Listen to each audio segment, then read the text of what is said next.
All right. All right. Well, good afternoon, everyone. We're going to get this little update started. This is an update on the current wildfire situation across California and the multi-county coordinated effort that's being done here at the State Operations Center and throughout all the counties with the incident management teams and all of our responders.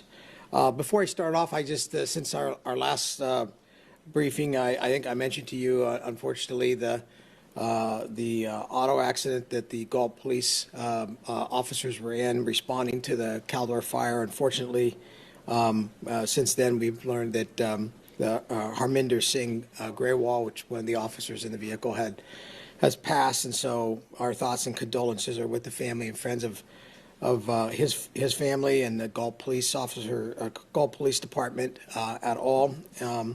It's unfortunate, and we feel a real concern for their whole department. We also want to express our thoughts and sorrows for the loss of all the individuals in the state are enduring in these fires and what everyone is going through. We know it isn't easy, and we're doing everything we can to mitigate the fires as fast as we possibly can. Chief Porter and Chief Sergeant Gardina will cover the fire-specific operations. I will just say that, as you know, there's been a lot of issues related to the evacuations in South Lake Tahoe.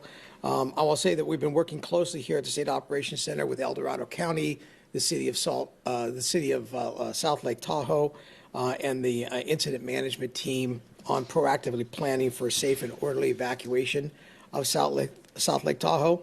The evacuation order is now in place for South Lake Tahoe, which also extends up into Kirkwood, which is part of the Alpine County. It's important to follow all the local authorities' issuance of evacuation information as the conditions change rapidly.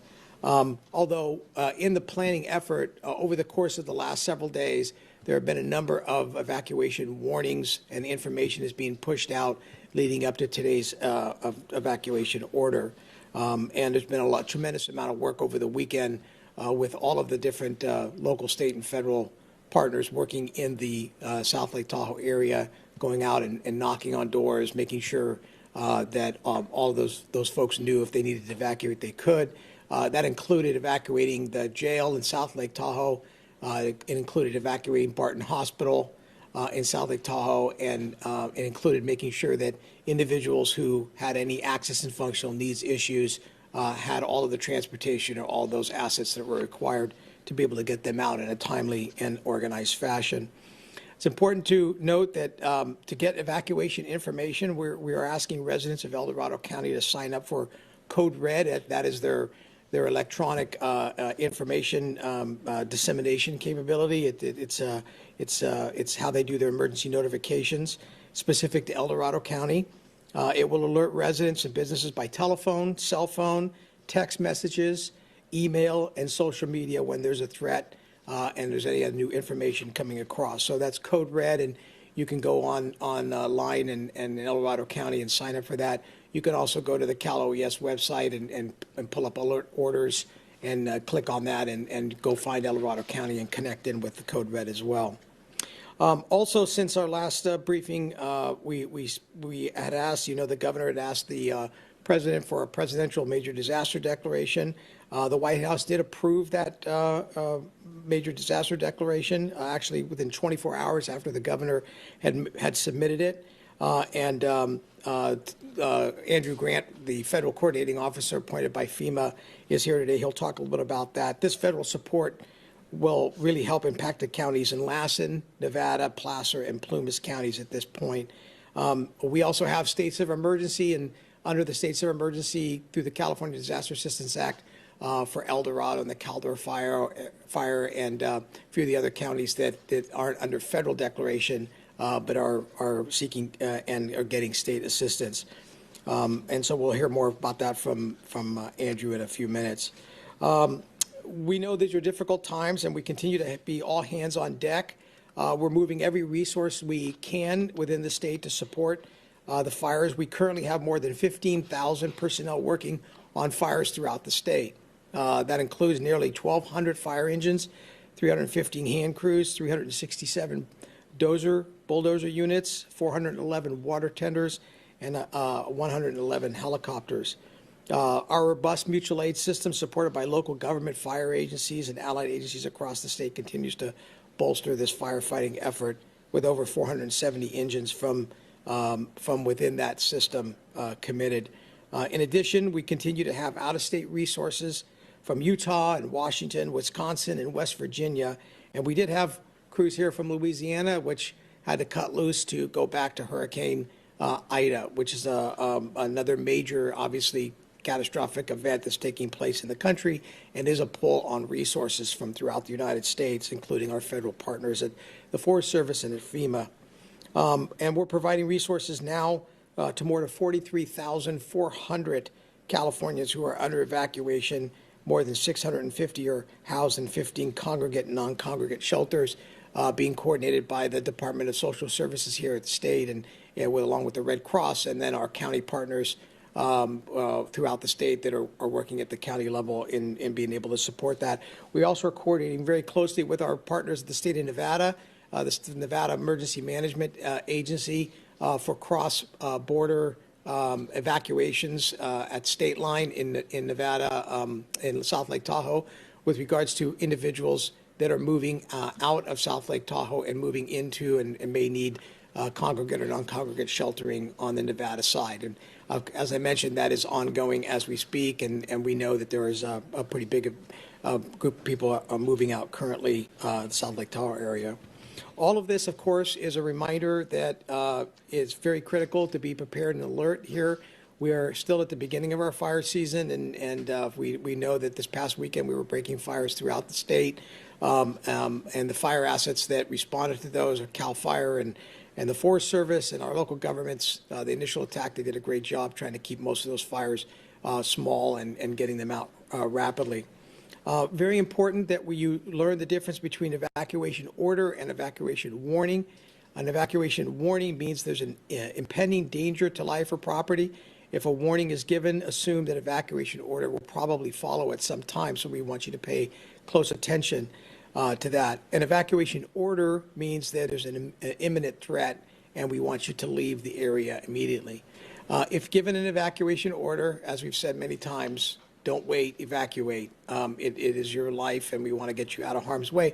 It also allows firefighters and other law enforcement personnel, law enforcement mutual aid, et cetera, to be able to get into the area and get the job done. And then, again, sign up for those alerts, as I mentioned earlier. You can visit calalerts.org, calalerts.org, to be able to pull down information on that. If you have been evacuated or have lost your home, please follow Cal OES or your county for updates on how to apply for assistance. But most importantly, you should be reaching out to your insurance companies now, if you have insurance, talking to your insurance providers to be able to begin that process. That's the first line in being able to get government assistance. We know that a lot of work lies ahead, but this continues to be truly a one team, one fight effort. And I want to thank all of the folks who are working here, all the folks that have been working in the field. We have a lot of very dedicated, hardworking, very tired firefighters and law enforcement personnel and support personnel, public, private, and non-governmental, all working together to try to mitigate these fires. And so we'll now know and learn more from Chief Porter and Chief Scardina from the Forest Service. I'll turn it over now to Chief Porter for the fire update. Thanks.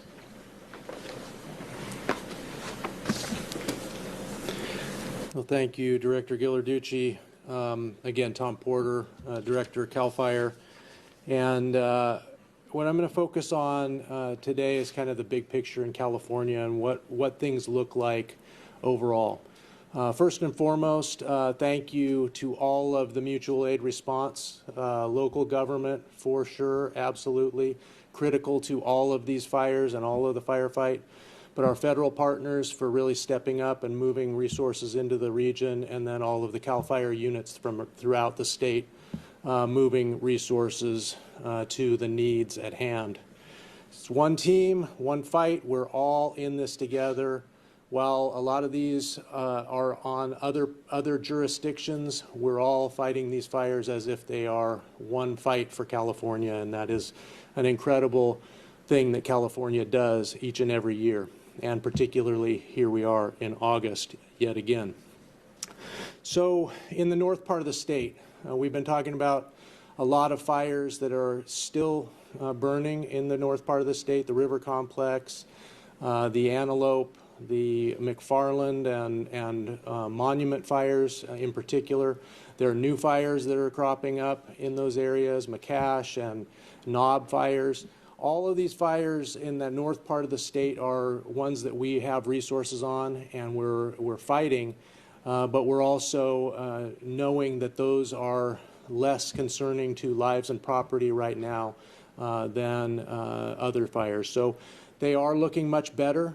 We are watching the weather and watching how they react in the weather, but those fires are pretty much doing what they're going to do for this point in time. Circle down to Southern California. Southern California in particular, over the weekend in San Diego County, we had a really touchy fire, the Chaparral fire.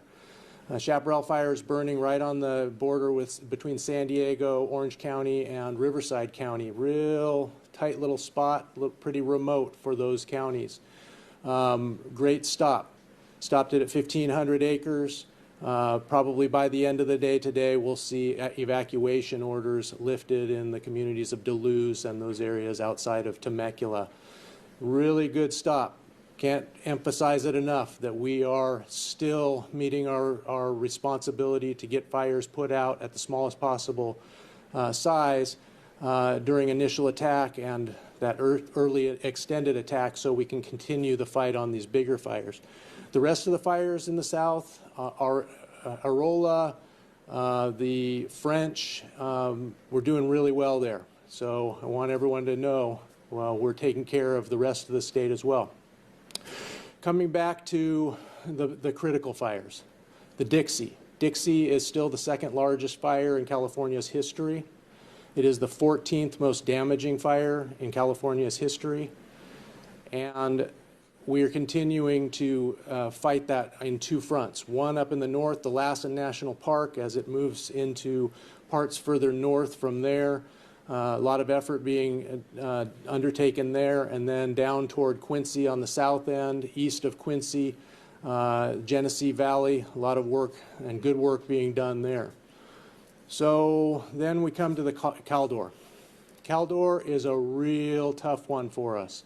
It's been burning in heavy timber in Deep Canyon Gorge of the Highway 50 corridor between South Lake Tahoe and Sacramento. And very difficult terrain as well as conditions to fight fire. On the west end of that fire, Sly Park, Grizzly Flat, which was significantly damaged in the first days of this fire, that area is starting to get some control. And so we're starting to feel better on that west side, which is important in case we get a north or east wind event. That fire pushing back out and then into communities closer to the valley floor and then getting into more of the populated area in the state responsibility. Now that doesn't translate exactly the same for the east side of the fire. The east side of the fire, difficult road conditions, hard to access. It's been burning in heavy timber, just very, very difficult conditions. We've been making headway at times. I reported last week about how we have effectively an inversion that puts a kind of a lid on fire activity. But then when air clears, it's like taking the lid off of your pot of boiling water. All of a sudden there's that plume of heat and steam that comes out. Same thing happens on a fire.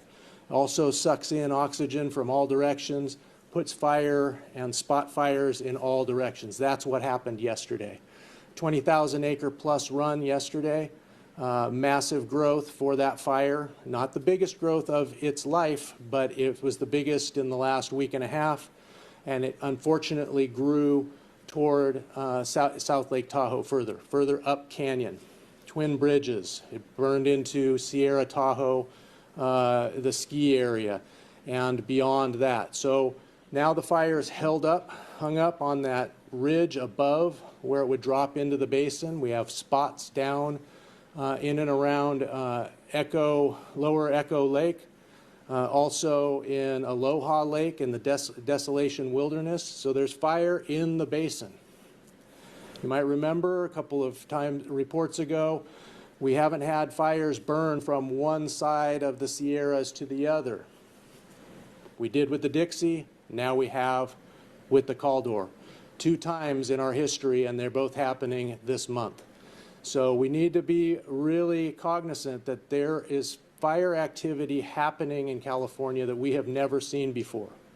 I've said it before, but the critical thing for you, the public, to know is evacuate early. Early. Warning. Warning doesn't mean you have to stick around and wait for the order. You can go during a warning. You can go if you're sucking smoke and you have respiratory or other underlying issues and you're in the smoke for days. You're not going to be out of the smoke for many more days, so find a way out. Go to clear air. Look out for your own health and safety. Allow for firefighters to do what they need to do without having to rescue you, without putting out fire as their main focus right now. We need people to leave, and we need you to leave early. In the basin, for the last week, we have been planning for, in coordination with Nevada, California, the Basin Management Unit, Region 4 from the Forest Service, Region 5 from the Forest Service, all coordinating plans to evacuate South Lake Tahoe. Those are happening today in a very orderly fashion. There is a method to the triggers that are being pulled and the timing for each of those. It's time to start going. For the rest of you in California, you've heard me say this before, every acre can and will burn someday in this state. Be ready now. Be ready now, before there's a warning. When there's a warning, you put everything in the car and you go, or you wait for the order and you go. Be ready now. With that, I'm going to pass the mic to Tony Scardina, Deputy Regional Forester for Region 5 here in California.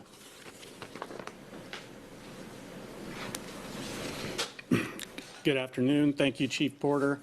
I'm just going to give some brief updates of so what's different from last week. What is the same is we continue to be at preparedness level 5 nationally. That's the highest fire preparedness level. That has not changed since July 14th. In the north half of California, we remain at PL 5 as well. And in the southern part of the state, we move from 3 to 4, meaning that we've seen some increased fire activity. You saw it on the Cleveland National Forest. You saw it down near the San Bernardino National Forest with the South Fire. As Chief Porter mentioned, we're happy that we were able to get containment on several of those, but we're starting to see that drying trend. And so as Southern California starts to come into play into September, one of those concerns when we talk about resources already being strained in the north part of the state and other parts of the country, when we add Southern California into that, that's where we have to remain vigilant in terms of our initial attack capability so we can stay aggressive there, and that message of communities being ready and prepared for that. There are 27,000 firefighters deployed throughout the United States at this point. Over 15,000 of those are in California. If that tells you the amount of resources we have that we are putting to these priority fires to try and fight them aggressively and suppress them. To date, 1.7 million acres have burned in California, and that is significant in terms of communities impacted and recovery we will have to do, so our hearts are really with impacted communities. And as Tom mentioned, just continued growth over the past 48 hours on several fires in Northern California. Conditions started to dry out a little bit, winds started to pick up a little bit, and we're going to see red flag conditions in the northern part of the state over the next 48 hours. So expect to see growth on these fires, and we are preparing for that as best we can. But same thing, when it gets hotter and drier, we're going to see more smoke in the air, and we want the public to be aware of what you're seeing and be prepared as your local counties and others communicate with you. We are getting ready to prep and activate 250 soldiers of active duty military They are getting ready to be trained and move into the northern part of the state as we did last year to support fires in California. And just really want to thank our partners with Department of Defense in bringing additional resources to really shore up some of our own folks that are on the ground. We've also activated two more C-130 aircraft with Department of Defense. They have a total of 8 that we refer to as MAFs. This is the first time since 2012 that all 8 of those have been activated when there was significant fire activity at the time in Colorado. As Tom mentioned, Caldor last night was very active. In one place, made a 7-mile run to the northeast of Highway 50, and another place made an 8.5-mile run. So that's the unprecedented fire behavior that Tom's referring to that we have not seen. And we're wanting to make sure that communities understand we are going to continue to manage in a coordinated and calm way, but we also need them to be ready. The first priority at this point is making sure people get out safely and we don't have loss of life. And that ready, set, go message, just be prepared. As Tom mentioned, you don't always have to wait for the evacuation order. If you get that warning, start to think about what's the right time for you and your family in that situation. And as I always do to close, I want to thank our firefighters, support personnel. I was out this week in one of our dispatch centers seeing what those emergency dispatchers do every day to respond to fires, make sure resources are where they need to be. It's a type of work that we don't often see because it's not on the fire line, but just really critical in what those people do together, and as well as with our partners. And that final message of one team, one fight, and we know we have months ahead of us potentially, and the confidence that we have is through our partnerships and that we will get through this together amongst the agencies that you see here and with the citizens of California. Thank you. And I'm now going to hand it over to Major General Baldwin with California National Guard. Thanks, Tony. I'm Dave Baldwin with the Cal Guard. The Cal Guard has 1,059 soldiers, sailors, and airmen providing support to fire suppression operations. This support is a broad spectrum of military capability from space-based platforms down to boots on the ground, where we're providing fire suppression, incident awareness, and support to law enforcement. Today's newest mission is we're mobilizing 150 military police members to go support El Dorado County and the California Highway Patrol in conducting traffic control points and securing evacuated areas. Looking forward, we're going to facilitate and assist in the deployment of the active component hand crews that are coming from Fort Lewis, Washington over the next couple of days, in addition to mobilizing an additional force package of Cal Guard hand crew members. And then we are also postured and in contact with our partners from our states that are impacted by Hurricane Ida, and we're postured to deploy life-saving support or logistics support to those states from the Cal Guard if requested and necessary. And I'll be followed by Assistant Commissioner Ryan Okashima from the Highway Patrol.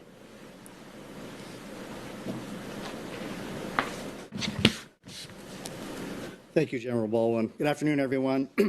Safety continues to be the California Highway Patrol's first priority. We appreciate the ongoing partnership that we have, the collaborative effort that's been going on with all of our public safety partners that you see behind me right here. Thank you very much for those personnel, General Baldwin. We appreciate that assistance on those traffic control points. The California Highway Patrol continues to provide assistance with exactly that, traffic control points, evacuations when necessary to assist our allied law enforcement partners, and also with additional patrols to areas that have been evacuated so we can prevent looting that may be taking place. Additionally to that, the Caldor Fire specific, just last night, yesterday, we've added quite a bit of additional personnel to assist with those evacuations that are taking place today, currently as we speak. And our Valley Division Emergency Operations Center is fully operational as we speak as well. We've been talking about evacuations, the warnings, the order to evacuate. I want to talk a little bit about preparedness. I just would like to tell everybody, be prepared when you get that warning. Make sure your vehicles are completely fueled. You have your personal belongings that you want to take with you in your vehicle ready to go. You have your medications and some food and water, just in case those evacuations take a little bit more time due to congestion, evacuating the area. That will help us out tremendously. Also, please listen to CHP personnel, law enforcement personnel, when that order to evacuate is given, to ensure that you are ready to go and that you listen to the direction of law enforcement, National Guard potentially, as to which evacuation routes you're to take. And as we talk about evacuations, as I mentioned, they're ongoing right now. There are some traffic delays, but again, those warnings went out early enough and the evacuation orders have gone out early. We're working with our law enforcement partners. We're working with Caltrans. And again, we have a lot of additional CHP personnel in the area to direct those evacuations. And we're currently splitting those routes into two to kind of assist with that.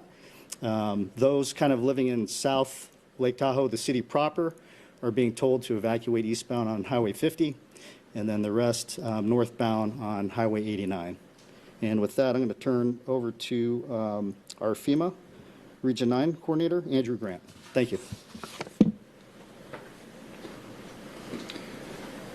Well, thank you, Assistant Commissioner. I appreciate you and sharing what you're doing for law enforcement. I got to tell you, as a fellow Californian, it's really difficult to see the destruction, the challenges that these survivors are facing. But I also know that everyone here in this press conference and all of their teams are doing everything they can to provide assistance to get them out of harm's way. And it really is amazing to see, to be a part of that team. And again, as a fellow Californian, to see all the people that have come here to support them in their greatest time of need. So thank you very much, all of you. So just a couple things about the declaration, and I want to make sure that everyone understands that response being separate from recovery doesn't mean that we're going to move any more slowly. We just have to do it with some dexterity and understanding what those recovery needs are. The declaration's 4610, 4610. It covers 4 counties for 2 fires, Nevada and Placer for the River Fire, and Lassen and Plumas for the Dixie Fire, which is ongoing. And thinking about that Dixie Fire a little bit, here you heard the chief talking about the response operations and the firefighting that's still happening, and yet we are already up in Plumas and with Lassen and the other 2 counties, either on the ground, actually as recently as last week, the director and I, along with others, went and visited Greenville, as well as on the phone or communicating with them in a variety of ways to make sure the recovery work is already being done in those places. The declaration unfolds in terms of assistance to a couple areas for individual assistance. That's down to the survivor level. It can go to what's called ONA, which is other needs assistance. It can be things like transportation costs, all temporary funeral costs, if that's necessary, personal property, medical, dental. There's a variety of different personal temporary needs that we can provide monies to help people go through this difficult time. The other area of focus is housing assistance, all temporary assistance opportunities to enable people to pay for lodging or hoteling expenses. Other housing assistance can come in the form of rental assistance or even in some cases reconstruction costs as well as repairs for those that have primary and permanent residences in the 4 counties. So we do at the same time, while sharing what the program is about, want to make sure that everyone understands the importance of reaching out to your insurance companies or your agents and to get them on your case. And that is the primary form of how most people, if they have that insurance, can recover. However, if you're only partly covered by insurance, please reach out to us and we'll see if you're eligible for those forms of assistance. All that being said, there are really 4 ways, in my view, that you can receive that type of eligibility process to determine if you can receive assistance. The first is by calling 1-800-621-FEMA, 1-800-621-FEMA. The other is going online to disasterassistance.gov. A third way is through a web application that you can download, so you can use the app directly. And then also anyone who wears this out in the field will fully understand, listen to your case, fully understand how to direct you to those other places where you can start the registration process to see if you're eligible for assistance. You know, it goes without saying there's a lot of activity going on in California. We're going to stay laser focused on the declaration and those 4 counties and the work that we're doing there. And I'm very pleased to say that the recovery team that Cal OES has put together, as well as the team that we have in place, are ready to do that. Most recently, along with many members of the director's team, as well as on the FEMA side, we just finished through a very long-term recovery effort for the 2020 fires. And so a lot of that same expertise is turning directly back into this new declaration. and we're going to do everything we can to help the disaster survivors. Director? Thanks, Andrew. And there'll be teams that are be going out to shelters and other places where survivors may be housed, and we'll be working with them face-to-face as well over the course of the next week or two. With that, I will be happy to direct or answer any questions anybody has. Do we have any questions today?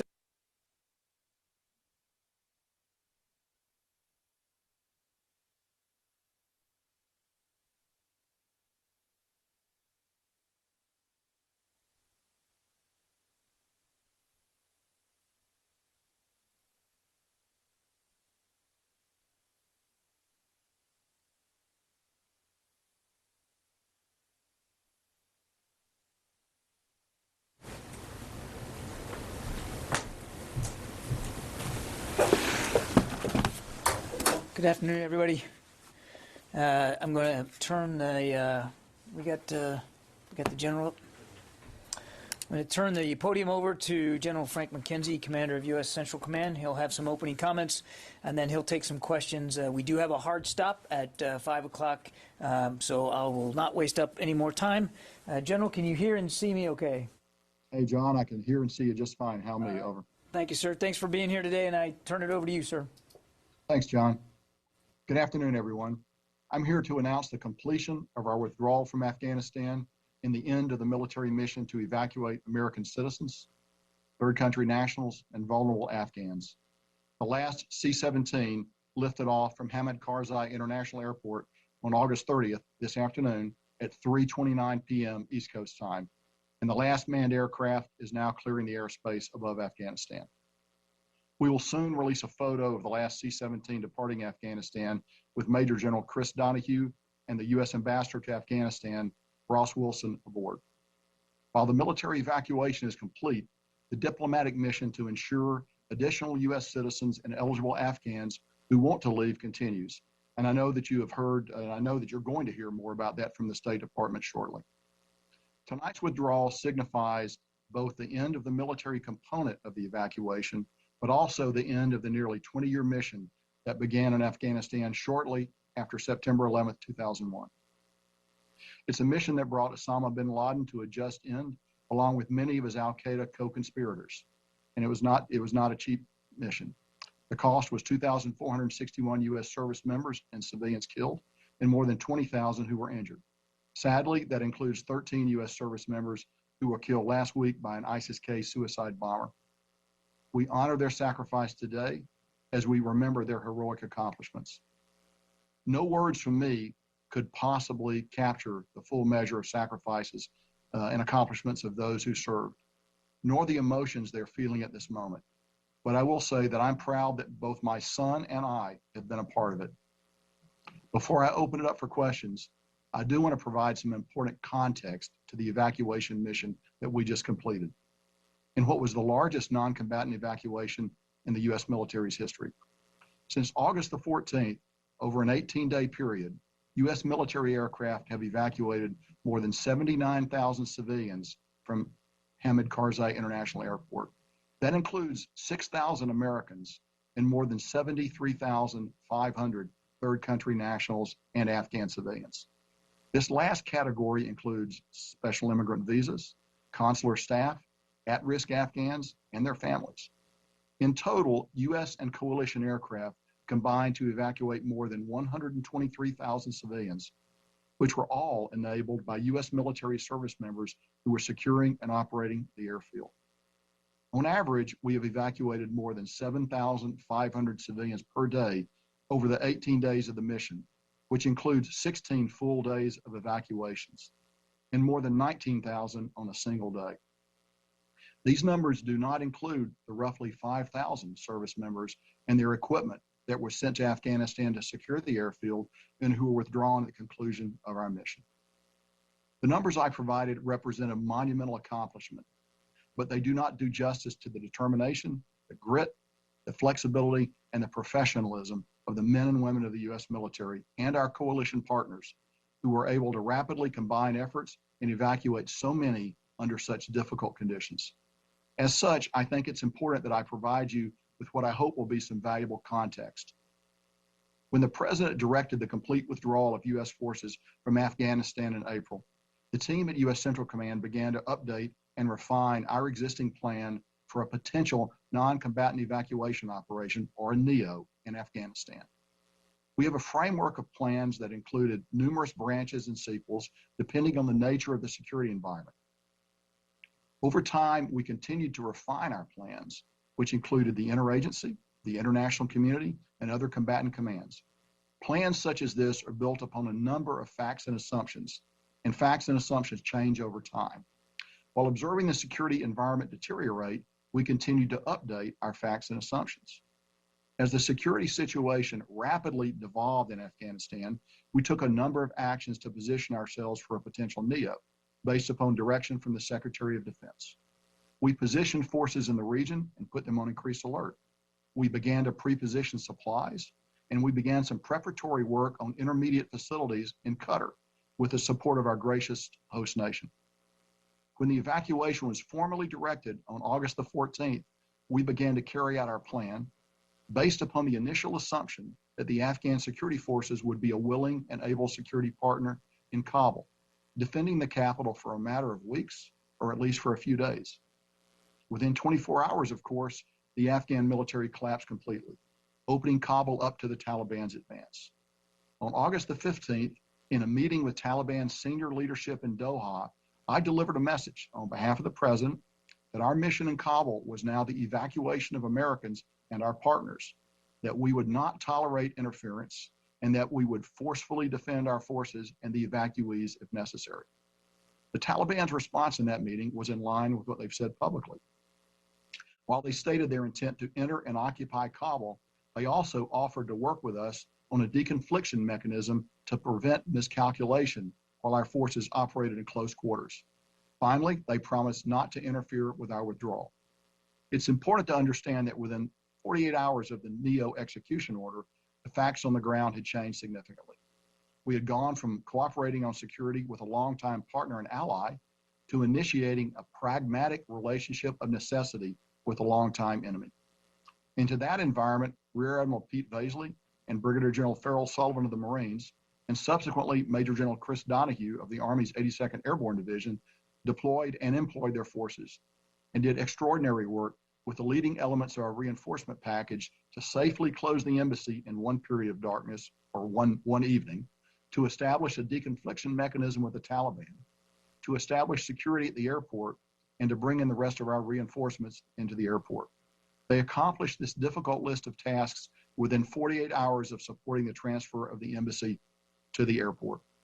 I visited Kabul on Tuesday, August the 17th, to see the work being done to establish security firsthand and to observe the transition to the evacuation. I left on a C-17 that brought more than 130 Afghans and American citizens out from Karzai International Airport to Al Udeid Air Base in Qatar. Our men and women on the ground at the airport quickly embraced the dangerous and methodical work of defending the airport while conducting the hand-to-hand screening of more than 120,000 evacuees from 6 different entry points under the airfield. We also conducted 3 separate helicopter extractions of 3 distinct groups of civilians, including at least 185 American citizens, and with our German partners, 21 German citizens.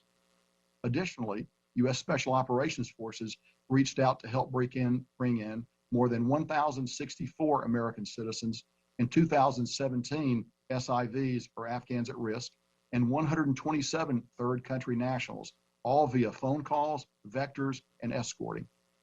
We have evacuated more than 6,000 U.S. civilians, which we believe represents the vast majority of those who wanted to leave at this time.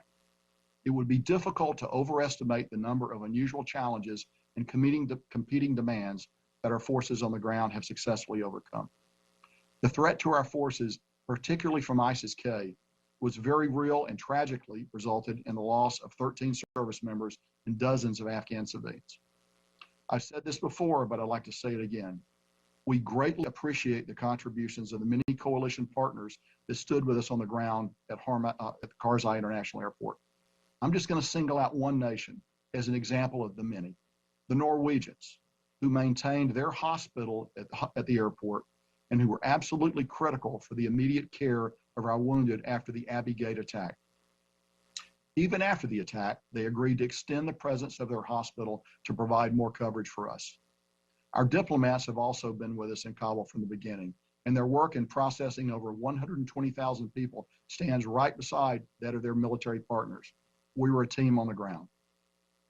As I close my remarks, I would like to offer my personal appreciation to the more than 800,000 service members and 25,000 civilians who have served in Afghanistan, and particularly to the families of those whose loved ones have been lost or wounded. Your service, as well as that of your comrades and family members, will never be forgotten. My heart is broken over the losses we sustained 3 days ago. As the poem by Lawrence Benyon goes, we will remember them. The last 18 days have been challenging.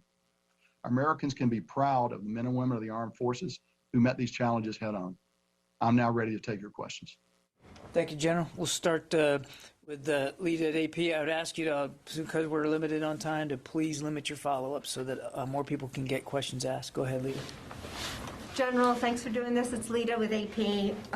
Can you give us a sense of whether or not there were any American citizens or other civilians who were taken out on any of those last couple of C-17s that flew out this afternoon?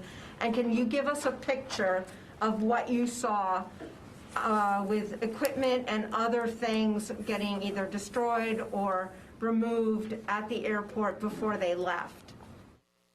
Here, Lita, so no American citizens came out on the last, what we call the joint tactical exfiltration, the last 5 jets to leave. We maintained the ability to bring them in up until immediately before departure, but we were not able to bring any Americans out. That activity ended probably about 12 hours before our exit, although we continued the outreach and would have been prepared to bring them on until the very last minute, but none of them made it to the airport and were able to be accommodated. We brought some of it out and we demilitarized some of it. Let me give you an example of something that we demilitarized. You're very much aware, of course, of the rocket attack that occurred yesterday, where 5 rockets were fired at the airfield. Our CRAMs were very effective in engaging the 2 rockets that did fall on the airfield, and we believe they probably kept them from doing more significant damage. We elected to keep those systems in operation up until the very last minute. It's a complex procedure, complex and time-intensive procedure to break down those systems. So we demilitarized those systems so that they'll never be used again. And it was just we felt it was more important to protect our forces than to bring those systems back. We have also demilitarized equipment that we did not bring out of the airport that included a number of MRAPs, up to 70 MRAPs that we demilitarized and will never be used again by anyone, 27 Humvees, the little tactical vehicle that will never be driven again. Additionally, on the ramp at HKIA are a total of 73 aircraft. Those aircraft will never fly again when we left. They'll never be able to be operated by anyone. Most of them were non-mission capable to begin with, but certainly they'll never be able to be flown again. Thank you. David. General David Martin with CBS. Was there any attempt to interfere with the final flights out, either by the Taliban or by ISIS or any other group? And at the end, did Americans just vacate the premises, or did they turn it over to the Taliban? Oh, we know that ISIS-K has worked very, very hard to strike us and to continue to strike us. We feel that the strike we took yesterday in Kabul actually was very disruptive to their attack plans and threw them off stride. And I think that was one of the significant reasons why they were not able to organize themselves and get after us as we conducted the final withdrawal. I will tell you the Taliban have been very pragmatic and very businesslike as we have approached this withdrawal. We did not turn it over to the Taliban. General Donahue, one of the last things he did before leaving was talk to the Taliban commander that he had been coordinating with as soon as about the time we were going to leave, just to let them know that we were leaving. But there was no discussion of turning anything over of that at all. Jen. General McKinsley, Jennifer Griffin from Fox News. If I could just have you reflect personally After 20 years of war, you've served there. You've now watched the last troops leave. You've lost troops in recent days. How did it feel leaving Afghanistan to the very group that you overthrew 20 years ago, the Taliban? Well, as I sort of said in my remarks, as you know, I've been there a couple times. My son's been there a couple times. And it was I was very conflicted, actually. But I would tell you, I was pretty much focused on the task at hand.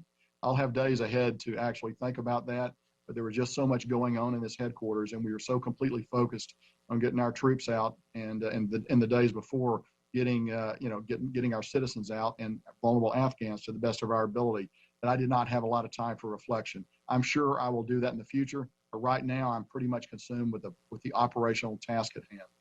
That's a good question, and I am going to be thinking about that in the days ahead. Your message to Americans and Afghan allies who were left behind? So the military phase of this operation is ended. The diplomatic sequel to that will now begin. And I believe our Department of State is going to work very hard to allow any American citizens that are left, and we think the citizens that were not brought out number in the low, very low hundreds.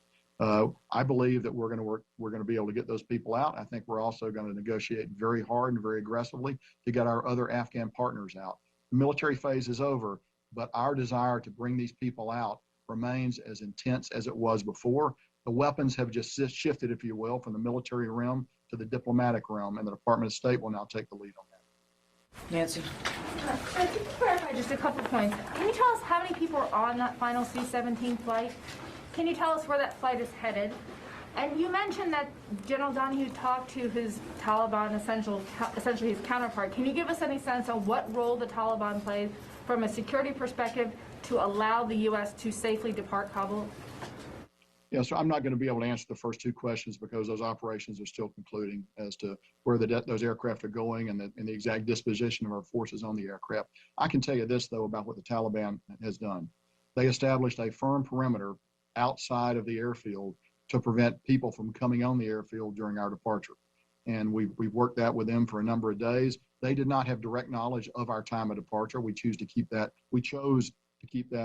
very information very restricted, but they were actually very helpful and useful to us as we closed down operations. I want to go to the phones. I haven't done that yet. Dan Lamoth. Hey, thanks for calling on me. General, can you give us a deeper level of detail on what this last day looked like in terms of number of flights, number of people you had on the ground to start with, who might have been on that last plane, particularly senior leaders, and kind of just how this all played out? Thanks. Sure. So let me actually begin with the back end of your question. On the last airplane out was General Chris Donahue, the commander of the 82nd Airborne Division, and my ground force commander there. And he was accompanied by our Charge A, Ambassador Russ Wilson. So they came out together. So the state defense team came out on the last aircraft and were, in fact, the last people to stand on the ground, step on the airplane. So what has happened over the last 12 or 18 hours is, first of all, we were intent on maintaining the ability to bring out Americans and other Afghans as long as we could. So we kept that capability until just a few hours ago. And we were able to bring out some people earlier in the day, although, as I've noted earlier, we had to cut it off sometime before this operation began. But we were intent on maintaining that capability. We were also intent on maintaining our force protection because of the threats from ISIS were very real, very concerning. And so we did a number of things. We had overwhelming U.S. air power overhead should there have been any challenge to our departure. And again, there was absolutely no question we were not going to be challenged by the Taliban. If we're going to be challenged, it was going to be by ISIS. And I think some of the things we've done yesterday, particularly the strike, and other things we've done have disrupted their ability to conduct that attack planning. But they remain a very lethal force, and I think we would assess that probably there are at least 2,000 hardcore ISIS fighters in Afghanistan now. And of course, many of those come from the prisons that were opened a few days ago. So that number is up and is probably as high as it's ever been in quite a while. And that's going to be a challenge for the Taliban, I believe, in the days ahead. Idris. Thank you, General. Two quick questions. There were about 500 Afghan soldiers who were protecting the perimeter. Did you evacuate them and their families? And secondly, just on the airport, now that you've departed, do you believe it can take on civilian aircraft pretty soon, or will it require some type of repair or expertise?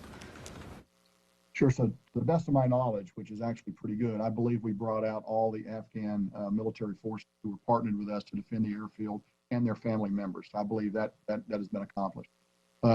We need the airport to be operational, and we need the airport to be operational quickly for civilian, for civilian traffic.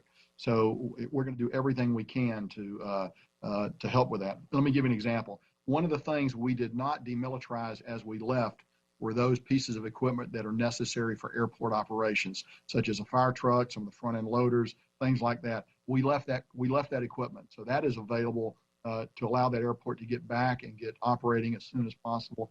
And it needs to get operating as soon as possible. Louis?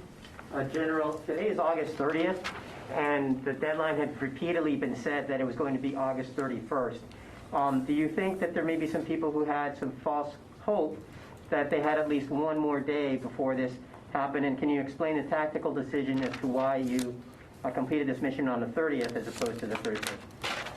Sure. So it's actually the 31st in Afghanistan. As we take a look what day of the week, what day of the month it is, it's the 30th here, 31st in Afghanistan. So we actually went out on the 31st, not the 30th, if you look at Afghan time. Look, there's a lot of heartbreak associated with this departure. We did not get everybody out that we wanted to get out. But I think if we'd stayed another 10 days, Louis, we wouldn't have gotten everybody out that we wanted to get out. And there still would have been people who would have been disappointed with that. It's a tough situation. But I want to emphasize again that simply because we have left, that doesn't mean the opportunities for both Americans that are in Afghanistan that want to leave and Afghans who want to leave, they will not be denied that opportunity. I think our Department of State is going to work that very hard in the days and weeks ahead. Courtney? Just one clarification, General McKenzie. It's Courtney Kirby from NBC News. So were there any evacuees left at the airport when the last U.S. military flight left? There were no evacuees left at the airport when the U.S. last flight left, Courtney. Thank you. And then just on the Taliban, you've talked about their pragmatic ways of operating with the U.S. military here. Do you see a role for the U.S. military to have open conversations with the Taliban, even potential coordination going forward, in particular with this growing and now accentuated threat from ISIS? Well, I'll tell you, my dealing with the Taliban and the dealings of my commanders on the ground with the Taliban revolved around our determination to execute this operation and the very flat statement we made to them that if you challenge us, we're going to hurt you. And I think they recognize that. And for their own purposes, this is something they wanted to have happen too. I can't foresee the way future coordination between us would go. I would leave that for some future date. I will simply say that they wanted us out. We wanted to get out with our people and with our friends and partners. And so for that short period of time, our issues, our view of the world was congruent. It was the same. Finally, I do believe the Taliban's going to have their hands full with ISIS-K, and they let a lot of those people out of prisons, and now they're going to be able to reap what they sowed. Tara. Thank you. General McKenzie, Tara Kopp with Defense One. Can you assure the American public that every single U.S. service member is now out of Afghanistan? Every single U.S. service member is now out of Afghanistan. I can say that with 100% certainty. Carla? Sir, really quickly, just to clarify, you mentioned 123,000 out of Afghanistan. Earlier this morning, we heard 122. So can we assume that that was 1,000 Afghans that came out in some of these final flights? And then I have a quick follow-up. We brought about 1,000 Afghans, I think over 1,500 out in the last 24 hours or so. The exact number, I'm sure, is probably, that computation is probably going to change a little bit in the days ahead. I don't think it's going to change much. But yes, we brought a number of Afghans out here at the very end. And then, sir, how would you characterize this evacuation mission? Because on the one hand, 123,000 people got out. On the other hand, of course, you lost 13 Marines. More than 100 Afghans died, and there are still potentially tens of thousands, SIVs, P1s, P2s, and others that wanted to get out that did not get out, as you said. So how would you characterize this mission? Well, first of all, the 11 Marines, the soldier and the sailor that we lost, I will never forget that. That will be with me, and I know every other commander involved for the rest of our lives. We've all lost people before, and it's never an easy thing. You would like to bring out everybody that wanted to come out. we're not able to do that. The situation wouldn't allow it.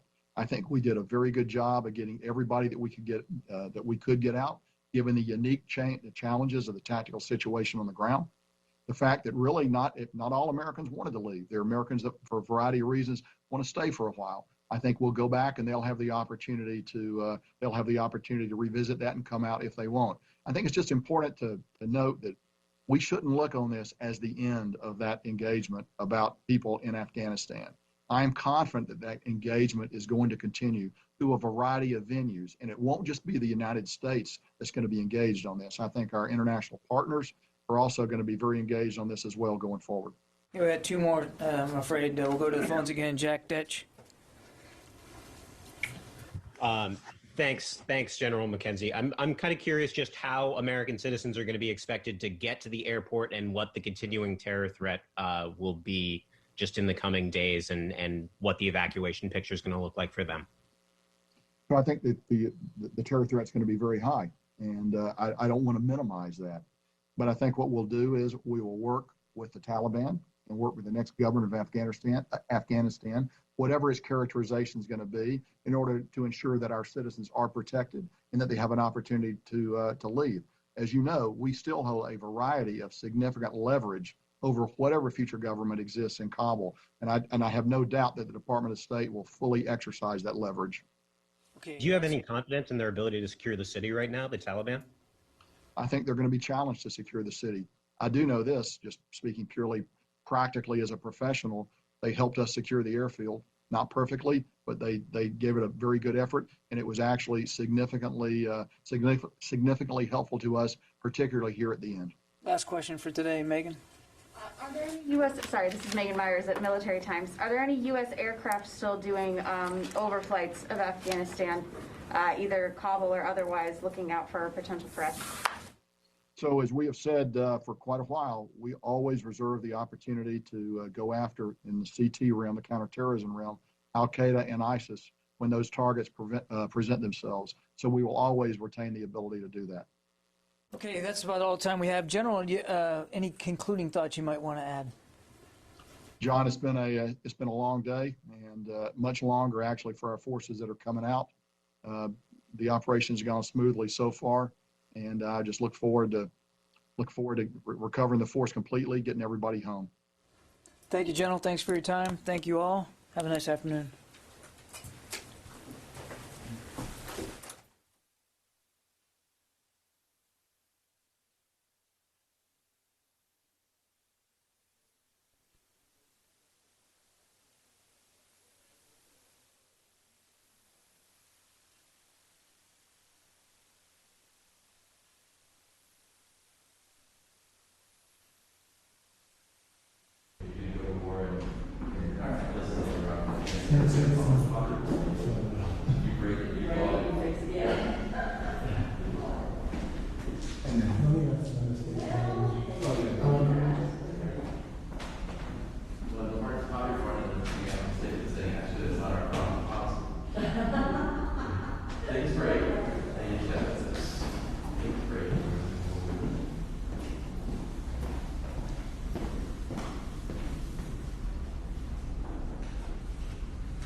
Okay, I'll go out there in the civics room, then I'm gonna go to his office. Do you mind like 16 minutes? Yeah, this is fine. Thanks.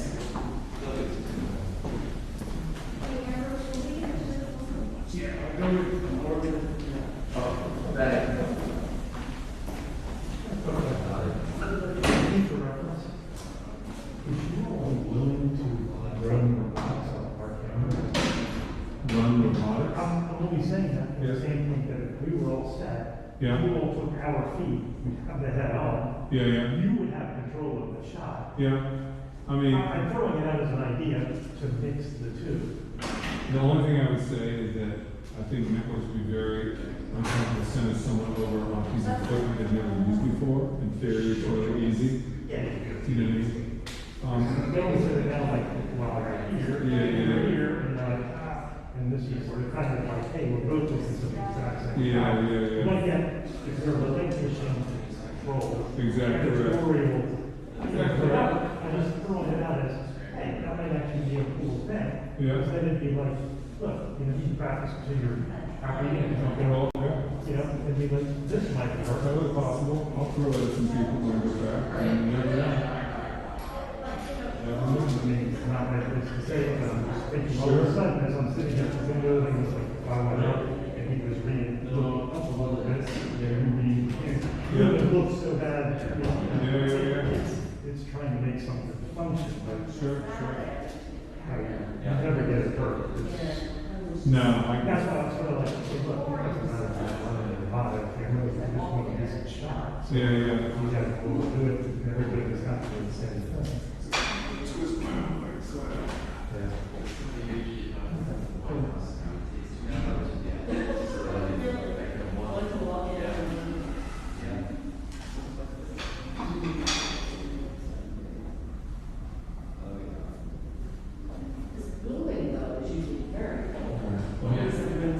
The thing is that a lot of times, you gotta be careful because the networks will take this shot out and nothing's happening. Oh, I know. They got a bob or a tease, or they like, we're expecting you to hear from somebody, and they show an empty shot, so. Yeah, that makes sense. You gotta be careful on moving around too much.